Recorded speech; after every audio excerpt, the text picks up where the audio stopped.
Once upon a time, many years ago, far away in the land of Arabia, there lived a man named Abdullah, son of Abdul Muttalib.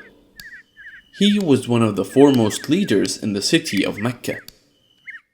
He was married to Amina, the daughter of Wahb ibn Abdu Manaf. But after marriage, Abdullah could not stay with Amina for long, as he had to go on a long journey with the merchants traveling to Gaza. Unfortunately, Abdullah had died a month after the caravan left. Amina was pregnant at the time. One night, a voice said to her in the dream, "The child you bear will lead his people. Give him the name Muhammed." After this incident, many miracles took place in Amina's life. Months later, she gave birth to a child. At the time of the child's birth, a beam of light came from heaven and surrounded the atmosphere. There were several miracles that took place during the time of his birth. At the time of birth of the Holy Prophet, the stone idols the people worshipped in the town fell down and broke into pieces. When the people saw this, they picked up the fallen idols and erected them back in their places. But the idols fell down again, this time on their faces. And in the nearby Zoroastrian temple, the fire, which had been kept alight for thousands of years, quenched for the first time in history. In the Naushirwan's royal palace nearby, 14 towers fell to the ground, breaking into pieces. Sawa River nearby dried up instantly, and River Samawa, which had been dried for the past 1,000 years, was filled with water. The Prophet lived with his mother for a few years. It was tradition in those days to send young boys to live in the desert for a few years. It was believed that the desert climate was good for them, and it would make them healthy. These children were taken to the desert by women who lived there. At first, no one was willing to take the young Prophet with them. Then finally, a good woman named Halima agreed to take him to their home. Halima and her husband Harith lived in the desert, far away from Mecca. They lived in poverty, struggling to make their ends meet. They had another child who was of the same age as the young Prophet. Their camel hardly gave any milk, and their sheep were very thin. They were struggling to take care of the animals and their child together. But after Prophet Muhammad ﷺ came into their life, they witnessed great abundance and blessings. The old camel started giving a lot more milk after the arrival of the Prophet. The sheep got fat, and the palm trees in their field flourished with lots of dates. One day, Halima and Harith were looking after their sheep in the backyard of their house. The young Prophet and his foster brother were playing with other children at the time. It was then that a man walked towards the kids where they were playing. He then went to the young Prophet. The children noticed something unusual in the stranger's behavior, so they stopped playing and watched him. The stranger then waved his hands, and the young Prophet suddenly fell unconscious. The children got frightened by now. Some of them ran away, but others stayed there to see what was going to happen. The stranger then opened the little boy's chest using some strange magic. The boy was unconscious and didn't feel any pain. The children who saw this were terrified. All of them ran to their homes yelling, "Someone is killing Muhammad!" The stranger then took out the Prophet's heart out. He then removed the black portion attached to the heart and threw it away. The black part was the part which filled people with evil. The man then washed the heart with Zamzam water, which he carried in a golden bowl. After this, he put the boy's heart back in his chest, and then using the strange magic again, he closed his chest back to normal. As soon as the Prophet regained consciousness, the angel disappeared. After this incident, Halima decided to send the Prophet back to his house. Abdul Muttalib, the Prophet's grandfather, was very happy to welcome the young Prophet back. Abdul Muttalib had a seat near the Kaaba, where he allowed no one else to sit. The seat belonged to him alone, but Abdul Muttalib loved the little boy so much that he allowed the boy to sit in the seat. When the Prophet was 6 years old, his mother died. The young Prophet was then brought up by his grandfather. By the time the Prophet was 8 years old, Abdul Muttalib realized that he was going to die soon. He then asked his son Abu Talib to take care of the boy after his death. The Prophet's grandfather passed away too, and he was then taken care of by his uncle. Abu Talib was a poor man, but in spite of it, he took the boy home. He and his wife did their best to take care of the young Prophet. As the boy grew up, Abu Talib was surprised at the Prophet's good manners. The young Prophet soon gained a reputation for being caring, honest, and courteous. The people of Mecca respected him wherever he went. In time, people named him Al-Amin, which meant the trustworthy one. Prophet Muhammad ﷺ was friendly towards all, but he especially loved the companionship of his uncle's children, Talib, Aqil, and Ja'far. The Prophet used to work as a shepherd before his uncle got him into trading. This humble occupation taught him the values of hard work and honesty. His sense of responsibility soon earned him a very good reputation in Mecca. During one of the Prophet's travels, he arrived in a town where a woman named Khadija radiallahu anha lived. She was a businesswoman, and she belonged to the Banu Asad clan. She had married twice before, but unfortunately, both her husbands died within a few days after the marriage. Khadija radiallahu anha was an ambitious woman. She worked hard, and she used to hire the caravan bosses and porters to work for her. One day, she announced that she was looking to hire a local man to lead a very important caravan going to Syria. She announced that the selected person would be given 2 young camels as compensation. The Prophet, who was now 25 years old and still living with his uncle, saw this as an excellent opportunity to earn and see the world. He paid a visit to the woman and accepted her offer.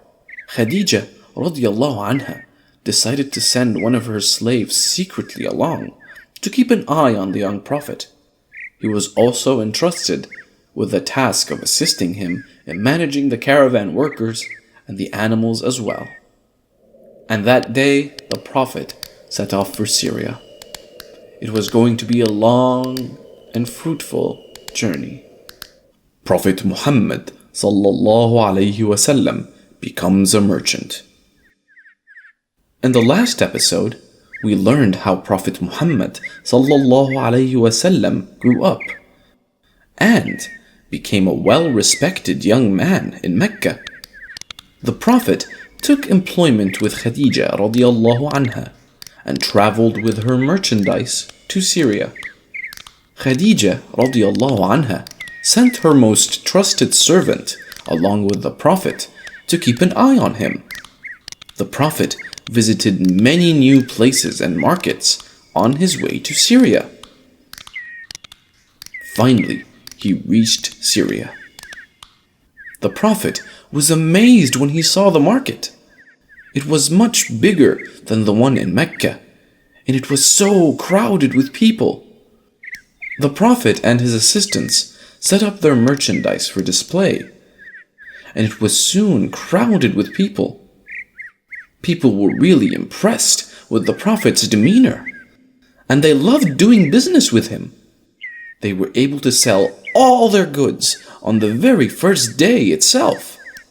The next day, when the Prophet roamed around the market, he was really impressed with the quality of products being sold. He had an idea and bought some goods which he thought would get good profits if he sold them in Mecca. When it was time for his return journey, the camels were loaded with the new merchandise, and they left Syria.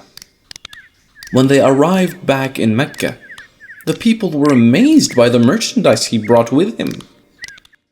The Prophet handed over the goods to Khadija radiallahu anha and gave her a full report of the journey. Once he left the house, she called her servant and asked about the Prophet's conduct. "I have never seen such an honest man," replied the servant. "He treated me with respect, and he was very kind to everyone. He was well liked by the traders in Syria, so he was able to sell all our goods easily. Then he bought other goods with the money earned and sold them again, thus doubling the profit." Khadija was extremely pleased with the Prophet and his skills. She then paid the Prophet wisely and sent him back. Khadija fell deeply in love with the Prophet. Even though he was 15 years younger, she resolved to marry this man. The next day, she sent his sister to this young man. "Why are you not married yet?" she asked him. "For lack of means," he answered. "What if I were to offer you a wife of nobility and beauty? Will you be interested?" she asked. "Who is it?" he replied. When she mentioned her sister, the young man chuckled in amazement. "How could I marry her? She has turned down the most noble men in the city. They were much wealthier and prominent than this poor shepherd."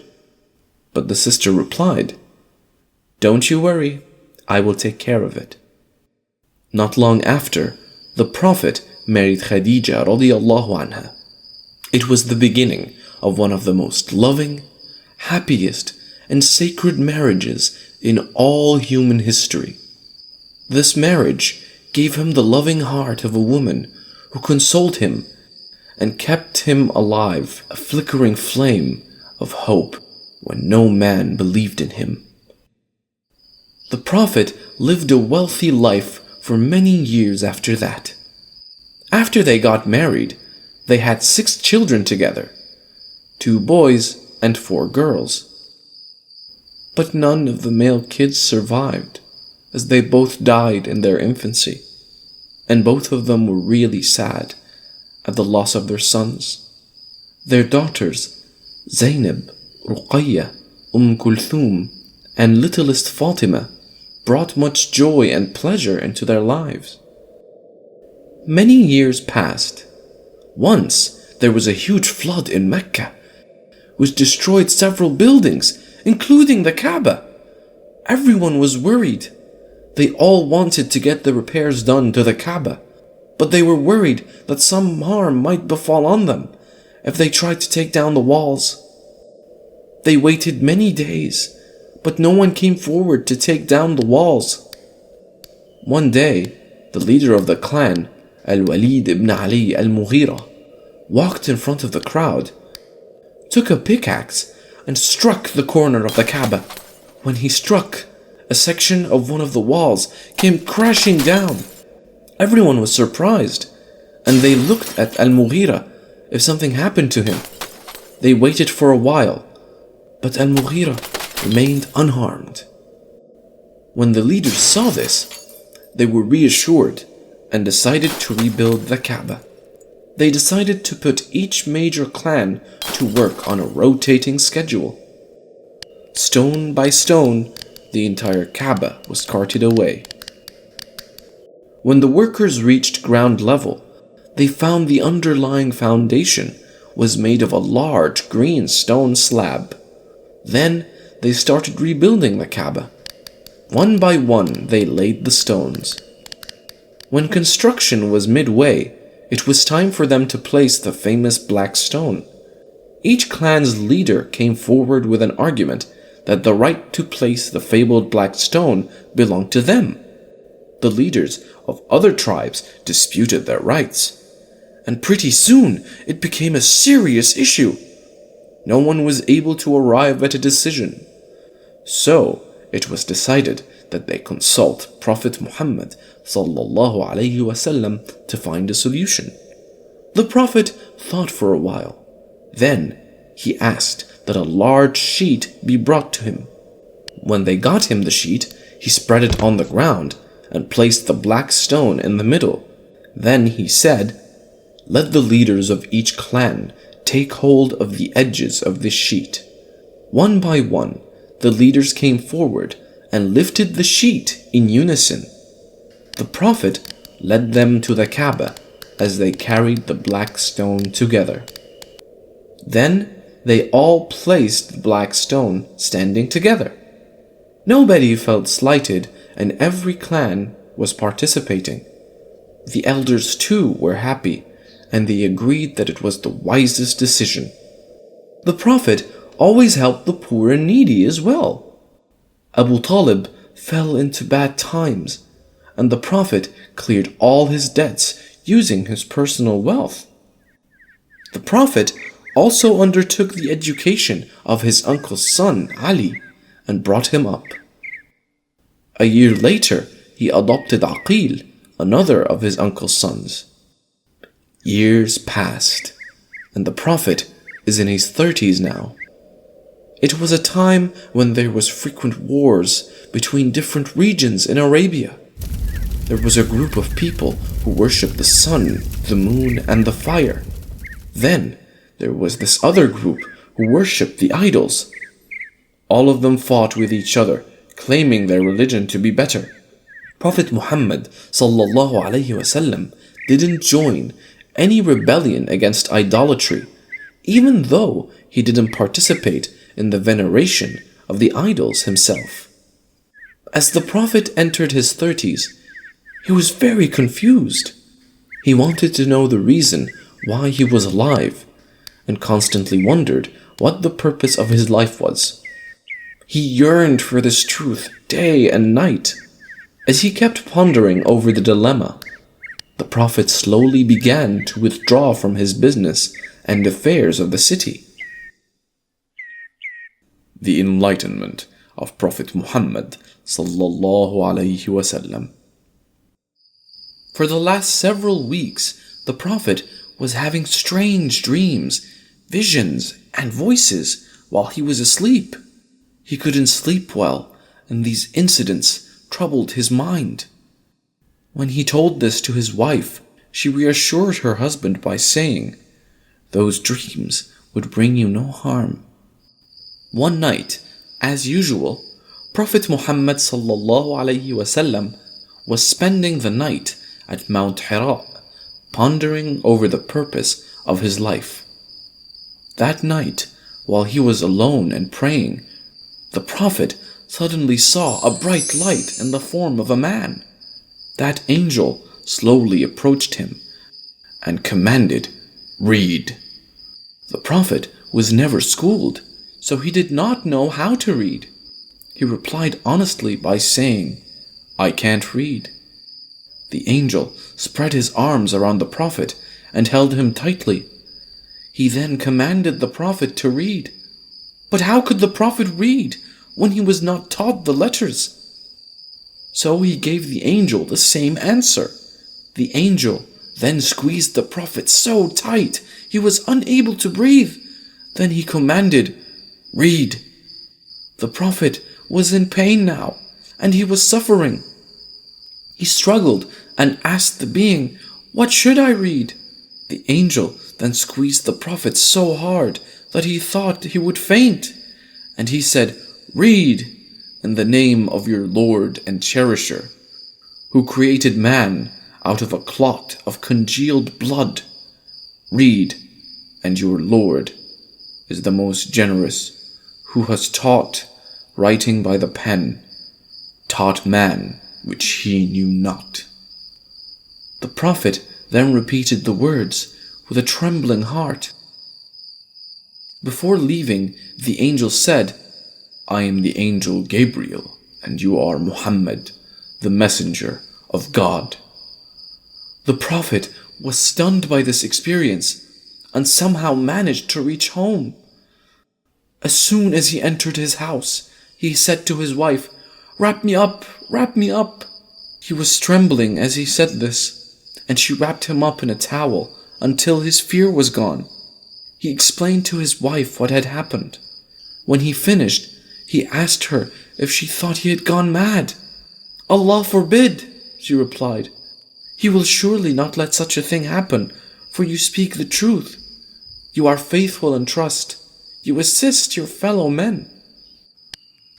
Then she went to her cousin, Waraqah ibn Nawfal, who was old and blind, but he knew the scriptures quite well. He had translated them into Arabic. When she told him about what had happened to her husband, he cried out, "Holy, holy! This is the Holy Spirit that came to Moses.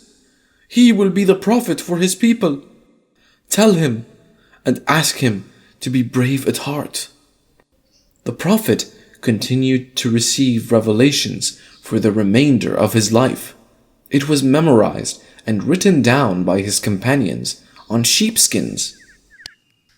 The Prophet knew that the people had to hear the message from God. So he started preaching to the people what God told him. For the first few years of his mission, the Prophet preached to his family and close friends. The first woman to convert was his wife Khadija radiallahu anha. The first child to convert was his first cousin Ali. And the first bondsman was his servant Zayd.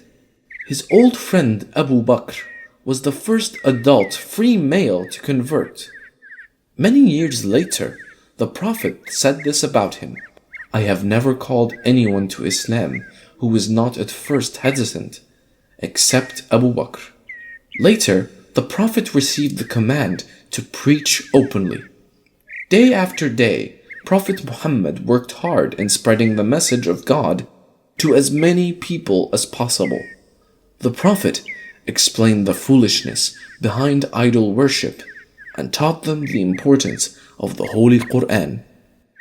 There were different clans in Mecca at the time, and one of the strongest were the Qurayshis. The people belonging to that clan never saw the Prophet as a serious threat.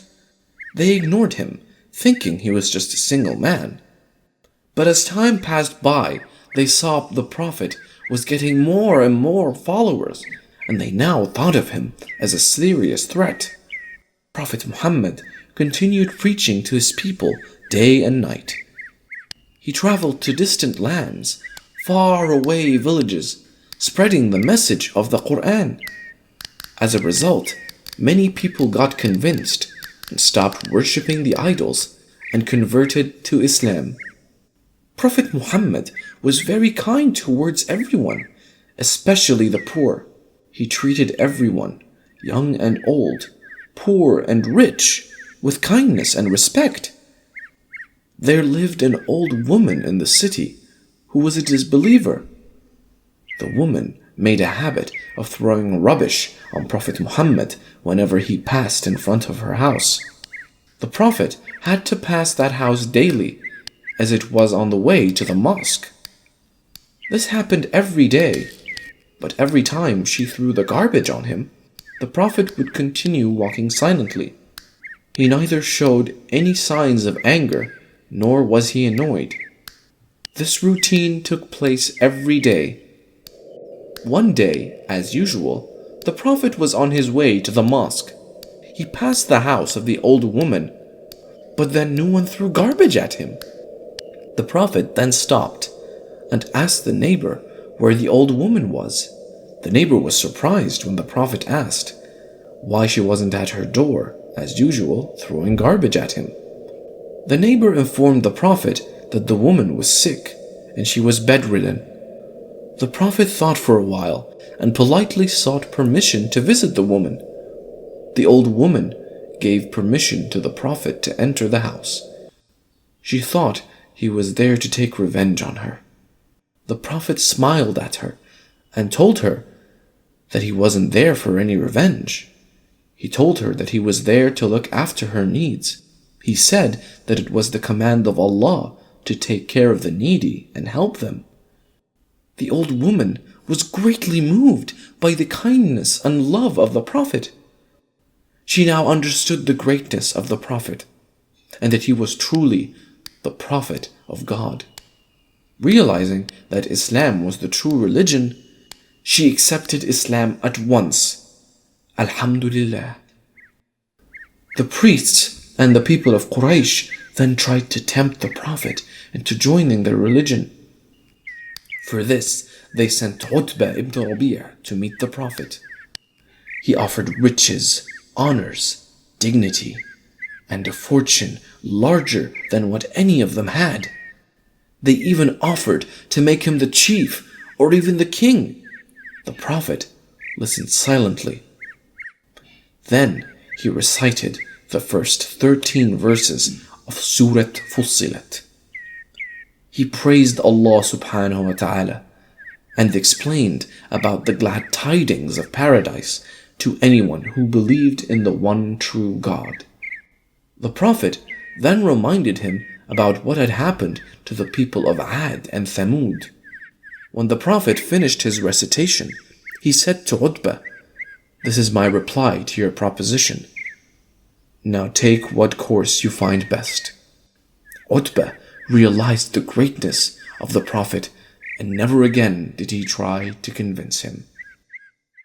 The life of Prophet Muhammad sallallahu alayhi wasallam. One night, the Prophet decided to take a walk to the Kaaba.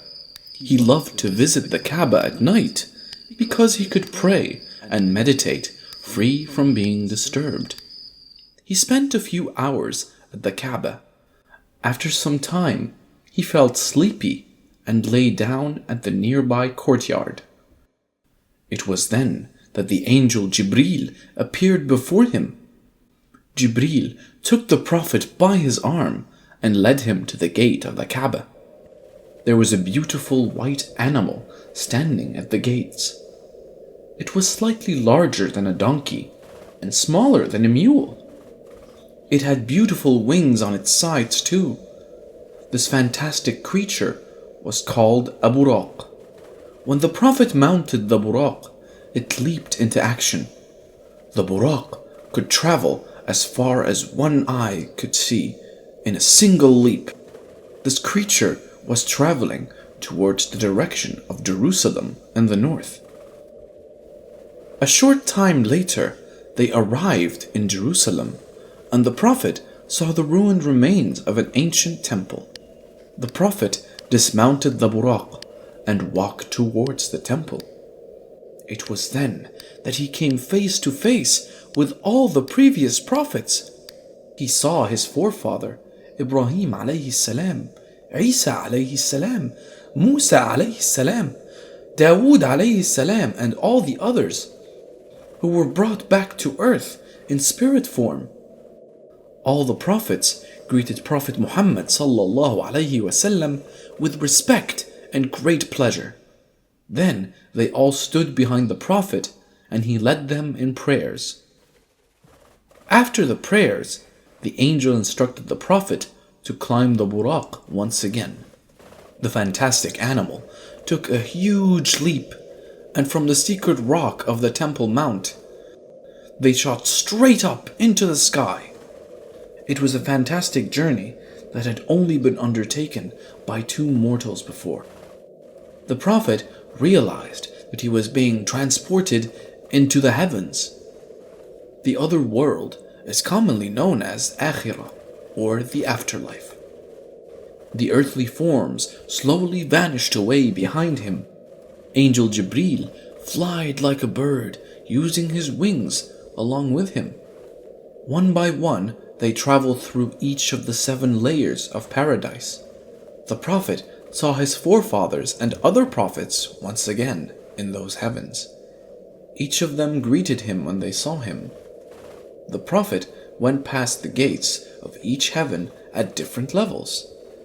When he reached the pinnacle, he saw a blend of rainbow colors in the shape of a tree. This is known as Sidratul Muntaha. No one knew the secrets that lay beyond that tree except Allah. The Prophet sat on his mount and slowly felt the power and presence of Allah descending upon Sidratul Muntaha. He suddenly felt a burst of light. The Prophet was spellbound and then heard a command. The voice commanded that he and his followers must observe ritual prayers 50 times a day. The Prophet agreed and then returned along with the angel. One by one, he came down through different layers. As he passed by the level where Prophet Musa alayhi salam resided, the old Prophet stopped him. And Prophet Muhammed sallallahu alayhi wasallam told him about God's command. Prophet Musa alayhi salam convinced him to go back and request for a reduction in the number of daily prayers. The Prophet agreed and returned to Sidrat al-Muntaha. He requested to reduce the number of prayers. Allah agreed, and the number of daily prayers was reduced by half. The Prophet was happy and started his descent. He met Musa alayhi salam and told him about the reduction in prayers. The old Prophet counseled him to ask God for further reductions.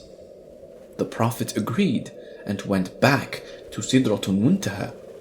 This happened a number of times, and God finally brought down the number of daily prayers to 5. God announced that 5 daily prayers would be counted as 50 in his sight. The Buraq then brought the Prophet safely back to the Kaaba. This was the journey of Isra and Mi'raj.